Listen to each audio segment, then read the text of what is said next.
We are joined again, and this is the first meeting between Joe and KFC Barstool. And I know this is a very special moment for you, It KFC, is. It's an honor, Joe. Because you love Joe. Don't be honored now, man. No, I've been listening for a while. Yeah. It's an honor. You're a Jet and Met fan, and you're young, so you got a lot of aggravation yet to come. Well, I've been told it's like I'm looking at Ghost of Christmas Future here. Yeah, I mean, as I understand it, me and you are very similar. Here's the problem, thought though. processes here. Here's the problem. I know though. what he's going to say. Joe, at a young age, younger see than it. us, saw the Holy Land. We have not seen Well, the see, Holy so Land. that really scares me because if you're the way you are now and you had the happiness, what am I going to be with no you happiness? Gotta remember now, I was 15 years old, okay? 15 when they won the Super Bowl. Now I'm 65. So it sounds worse than 50 years. When you say that I haven't seen even a Super Bowl appearance since I was, and I was 15 and now I'm 65, it sounds worse than 50 years. But what am I when I'm 65 and I didn't even get the Super Bowl at 15? I don't. Well, what am I going to be? I don't know what to say. I won't be here when I'm 65 if that's the case. I'm mixed about it, though, because I still don't know what it would feel like. And maybe tasting the sweet nectar, like Joe did at a young age, in a weird way does make it worse. I go back and forth about it. Like it you could got a be worse. taste of the good life and then I got yanked away. And remember what I got. Now, remember, I got, within about a year and a half period of time, I got to see 3 of my teams win championships in like a year and a half. Yeah, you were spoiled, man. Starting with the Jets won in January of '69, the Mets won in October of '69, and the Knicks won. It was in May back then when the finals in May of '70. So here I am. In less than 2 years, I got all my teams winning a title. And you're thinking, like, you're thinking, it's going to be a great life. Right. Here we go, dynasties. Right. Oh my God! You know what that's called? That experience you had? That's called Boston, because that's what they have now Listen, all the time. That's right. Tomorrow will be the parade. There's this kid up in Boston who I always make fun of on the website. I nicknamed him Patrick McGillicuddy. 16 years old, 11 parades. I saw that picture. 11 and 16. Yeah. You believe that? But you know what? Like I bank on him. I'm just hoping the rest of his life is miserable. It's got to be. I mean, I hope, I wish, but at this rate, I feel like it's never going to stop. Yeah, well, right now when it rains, it pours, that's for sure. When you came in, Joe wasn't here, and you were not pro Sam Darnold. And I actually had to convince him, Joe, that the... Well, no, let me just say this. I wasn't pro playing him. I had hope for him, but I thought, why are we rushing this? Yeah. Well, why don't we let him sit? I mean, Evan and I kind of both agreed with that. I mean, I think if it was my call, I would have started Bridgewater to start the year, okay, and brought the kid along slowly. Yeah. Now, but... I kind of bought into it. Well, are you still buying? Look at this guy. After the Colts game, I bought in. Okay. Because I thought that was the type of game that in years gone by, the Jets lose, they go on a losing streak, and they can't win ugly, all those things. I thought he put together a type of game where I was like, oh, all right, this is different. And I bought into it, and I was like, fine, I'm going to give you my heart, Sam. Here we go. And then since then, it's been a mess. Yeah, but you got one thing. But this still kid, not believe in him, though. No, right? I do. But I mean, it's just funny that as soon as I agreed with you and I bought in, I believed in him, and then it's been a disaster 2 weeks in a row. Here we go. He's way ahead of schedule what I thought he'd be. Yeah. And even the game Sunday, I mean, let's be honest, he's got no weapons around him. They're not letting him do anything. They're running the ball on first down all the time, and half the time is a false start, so it's 2nd and 15 or 1st and 15 all the time. And I thought the kid played pretty well. I mean, he threw the ball away when he had to. He made some good throws. When they let him throw the ball, I mean, he makes that big play to the new kid Burnett. Then he hits Herndon, who only threw one damn pass to. Tell me why. He looks like he's a player. He didn't play that bad. No, he didn't, and that's what I mean. Like he's just doing what I need to see to be like, well, we're not going to be the same disaster we were, which is that's the bar. It's low, but that's what it is. And I'm telling you, and I'm never usually like this, but Joe would always say with the Red Sox, it's amazing to say this about the Red Sox now, that when they break the curse, it's going to be epic. And it was, obviously. Yep. Same thing with the Cubs, and it was. The Cavs. The way they got Darnold, and now what's happening to the Giants, because they are connected in this, big time. Sure they are. It's all pointing towards him being the guy. I know. You've been on this for a while, like this storybook. It's happening. The Disney story. Is it not happening before your eyes? I mean, are we going to say that this season so far is like a Disney movie? Not him. Not him and the Jets. But Giants. What's happening to the Giants? Yeah, I agree with that. They passed on him. Yeah. They got Kyle Lauletta as their backup. But you got to remember this, too. You have to look at I mean, John Elway, who to me is one of the greatest it's a top 5 quarterback that ever played the game, okay? He won 3 games his first year. Yeah. And he wasn't Peyton Manning, he won 3 games his first year. And these guys don't come along in year one. There's very few. Dan Marino's the one guy. I mean, when Dan Marino came into the league, I mean, he was unbelievable. Like, he was the best quarterback in the league the minute he started starting. Like 6 games into whatever it was that season in '83. So Darnold, to me, is way ahead of schedule of what I thought he would be. And I don't know if this is spin zone or what, but the fact that he's seen a little bit of adversity and had a couple ugly games almost gives me more encouragement than if he just came in guns blazing. Because I want to see how you react when the media is giving you a hard time or when the fans are down on you or you have a clunker. And it seems like he's always bounced back. Hey, he's also got a great. The fact that McCown is there. And that's one of the best $10 million the Jets ever spent. I mean, this guy's like with him all the time. It's perfect. It's huge. And I feel like McCown is very happy to just be on the sideline. Sure I'm not looking to get my brains mashed in anymore, but I can still contribute. Right. He's considered part of the team. He's like a brother-father figure. That's a good situation. The thing about Teddy Bridgewater starting, if they had played him or kept him, I can only imagine what today would be like at the trade deadline. Because you got teams like the Jacksonville Jaguars, who I think still have hope they could win. They could have gotten a big-time pick back. They probably could have got a 1 for him instead of a 3. Probably.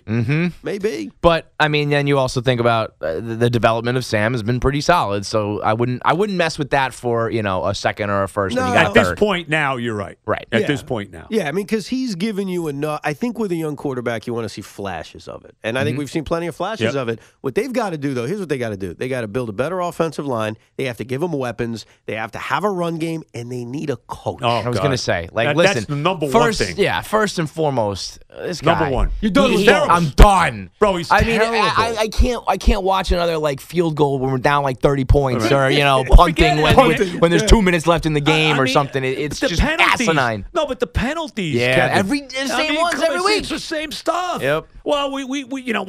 Here's the other thing too. 2 weeks in a row. Okay, these plays kill me more than anything because this is not taught. And Avery Williamson even said this to us. You go back to the game, the Minnesota game, all right? They're down 20-10. There's that backward pass by Kirk Cousins, and nobody's even looking at the ball. Nickerson finally went after the ball after Diggs realized it was a fumble, and then you had to play on Sunday with that punt. Or maybe he shouldn't have punted there, but you know what? Tariq Cohen touches the ball. It's their live ball, and Sharon Peak runs by the damn ball. Pick the ball up. I mean, this kind of stuff makes me crazy. Yeah. No, I mean, it's unfair to judge him for his very stoic, demeanor. But when you are making the same mistakes every week and you're doing, and then he just sits there with his same look and his same, voice, it's like, I want to strangle you. I know. I can't do that anymore. I feel like Hugh Jackson was a very good. I feel like Baker Mayfield very much influenced that situation in Cleveland, where it was like we got our guy, so now let's figure out our head coaching situation. I think the Jets should take a page out of that book. Let's get it going and let's find the right guy. The Rams are the prototypical example. Bears, that's Browns. right. Yep. That's it feels like Jet fans are the only ones who realize. I know. This. I feel like I'm going crazy sometimes. I mean, you honestly have to watch him coach to really get it. What the problem is? If you're not watching the ins and outs, the problem is that our team is a big-time second-class citizen to the Giants. Yep. Which is crazy, though, because look at what's going on with the Giants right now. Yeah, I'm sick of hearing about the Clancy Giants and the Maras and then this and that. It's like, if we're talking about laughingstock, embarrassment type of football in New York, it ain't the Jets right now. No, they've passed. It ain't the Jets. That's not. But you know what? At least they've won a Super Bowl in the last decade. Well, that's of course. the thing and that's the trump card, yeah. But right now, the Giants have passed them, and we've talked about that. Yeah, they are. I mean, especially over the last few weeks, we haven't even been able to talk that much, Jets, because it's been all about Eli, the line, the owner. It is definitely a mess right now, but the Jets need to be more than just not as pathetic as the Giants. Yeah, I know. But listen, baby steps, yeah. Right now, I'm happy the Yankees lose, and I'm happy the Giants are a dumpster fire, and, that's for me, that's progress. Here's the thing, because I saw you tweet this a few days ago, and I'm curious, because Joe and I are on an island here. Mm-hmm. Most people are mocking the Mets. They're killing the Mets. Brody Van Wanigan, what are they doing? I actually have hope about this hire. Oh, my God. Why do you hate it? He's drinking. You too, Joe? I do. Because you know why? You guys are crazy. No, but let me tell you why. Because it's so out of the box for what I expect from the Mets. Correct, but I think if any other franchise thinks outside the box or goes unconventional, it probably works, and it's like, wow, these guys were so forward-thinking, and it changed the game. It's not going to work for the Mets. It's not going to work because of the storybook we always talk about. These things are written it's written in stone that the Mets are going to do something stupid and asinine and try too hard and do something too unconventional. The fact that he represents half the team, you don't think that's going to be a conflict of interest? I think that's going to be so stupid. Let me throw something at you, all right? And you could eat it up, and we can convince you, or you can say it means nothing. Brody Van Wanigan's job over the last how many years has been to convince owners and general managers. I heard you say this, yep. To give them their money. He showed up with a book on Cespedes, had nothing to do with stats. Didn't even bring up his stats. He talked about merchandise sales. He talked about ticket sales and the importance that a guy like that would have to the team. If he does that tomorrow in Jeff's office, he says, Jeff, hold on, we need to have a meeting. He whips out a book, and he says, you see this Manny Machado jersey? It's going to be the #1 jersey sale in baseball. It's going to make us $2.8 million. Okay. These are the ticket sales if we sign Manny, and if we don't sign Manny, this is going to make you $14.6 million. There's no, SNY that's the key. ratings. There's no That's doubt the key, about all Kevin. that. But Then what's the problem? But Manny Machado is a good example because it's like is that the right baseball guy? I understand that he might be charming and persuasive and could be a snake oil salesman for all we know. But if he's not persuading the Wilpons to sign the right guys because he doesn't have any baseball knowledge, I don't care about what his abilities to negotiate are. I disagree that he doesn't have baseball knowledge because the guy represented all these different guys in the sport. So he has to have some idea of baseball. Well, yes, yeah. I'm not saying he's completely ignorant to the game, but I think there's a big difference between I have certain clients and I'm trying to get them the most money possible versus I'm assembling a team, to win. Hey, there's uncertainty about if he can do that job well. No doubt. I'm not telling you it's 100% going to work, but I like the aspect that he can maybe convince these owners who don't spend money to spend. My thought is, honestly, I don't think it matters. I feel like those three guys were kind of scraps to begin with. I feel like there was a lot of people turning down even the idea of interviewing because nobody wants to work under the Wilpons. So I feel like the Wilpons were going to hire who they feel is their biggest mouthpiece, is their guy they can control. See, I don't buy that. I think he is because I feel like he. Because I think an yes agent man for the Wilpons. I believe. That what you think? Yes, because I think he. I don't think the Wilpons would hire anybody who they didn't think they could control, and I think a guy like him is happy to be like, I was an agent and I became a GM. I think he's happy to make that jump no matter who it's for. Look, all of this may be true. See, here's the one thing about Brody Van Wanigan, whether you're anti-him like you or pro-him like us, none of us have any freaking idea. That's true. No right. Anybody acting like they really know what he's capable of is crazy. We don't know. My thing is that even if he is capable, the Wilpons are the problem. They are. Well, it doesn't matter who's underneath them because we know Jeff likes to meddle. We know he can't keep his paws off this team. And as long as his stupid brain is influencing this franchise, it doesn't matter who's the GM. But here's the thing, though. I mean, look, if Van Wagenen turns out to be a yes man for Jeff Wilpon, then it's a disaster. But I'm counting on the fact that he's not going to be. That he's going to come in there with his own ideas and say, look, I was watching a little bit last night. They had the thing on SNY about, Piazza, the road to the Hall of Fame. Oh, yeah. And they're talking about what happened to get Piazza here. And Fred Wilpon didn't want him, and Doubleday did. And finally, they went in. They sat down. Steve Phillips is talking how they went in. They sat down with Fred, and they started talking about numbers and money and, like you said, merchandising and how much money this guy is going to bring here if we make the deal for him. And they eventually did it, and we all know how that worked out.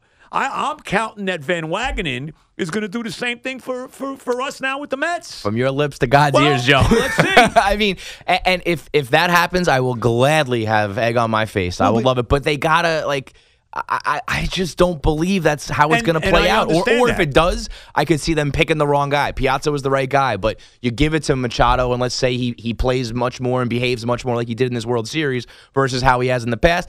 And now all of a sudden, the Wilpons are gun shy. And they're like, you asked me to spend money, and I did, and it didn't work out. Now we're closing the wallet. And that's been the problem because the money that they have spent over the years, it's all not worked out. Right. I mean, most of it's bargain basement, too. Well, but not Cespedes. No, Cespedes wasn't. They usually nickel and dime, but then when they've gone all in, it's been the wrong guy. Yeah. And then they get, then everything's out of whack. I can't see where this guy's going to be the wrong guy. He's 25 years old. He's 26. And I told you, I'll make the T-shirts up myself. Hey, Manny, don't hustle, but come here. I don't. Fine. We will bash him by June. Maybe that brings the price down. I don't know, man. When I heard him say, "I'm not Johnny Hustle," listen, that might play in L.A.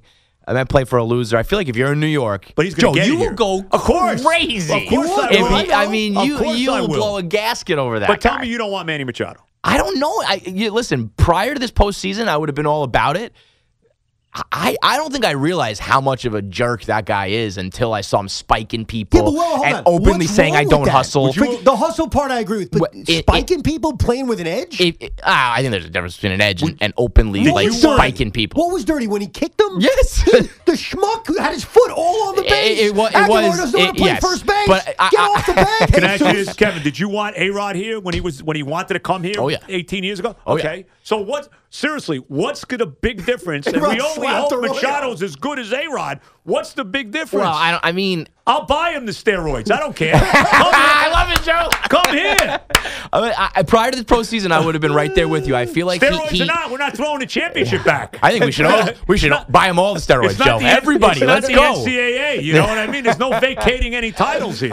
If you know what, if they want to go, if they get Machado and really like let's go all in, I'm all about it. If you go and sign Manny Machado, he's gonna come here. He's gonna be his lazy, I don't hustle self, and it's gonna be a fiasco with the fans and the media. You are right, and I said this to Joe. Yeah, I think there's a lot of Met fans, yourself included, Joe, who are going to rip Manny Machado when he doesn't hustle. I totally get that. But he also ripped Beltran. Yeah. But you know what? Beltran was a damn good Met. How about David Wright? David Wright, we love him. He didn't have a hustle. He didn't hustle all the time. Yeah, but I think to openly be like, I don't do that. It's not me. Yeah, because he wasn't honest about it. That ain't going to play in New York. Yeah, that is true. It's like, we always do ask for honesty in players. If then when this they guy do it, comes here and he hits 45 homers and drives in 120 runs and leads the team to the playoffs, I don't care what he says. You don't have to hustle when you're trotting around the bases.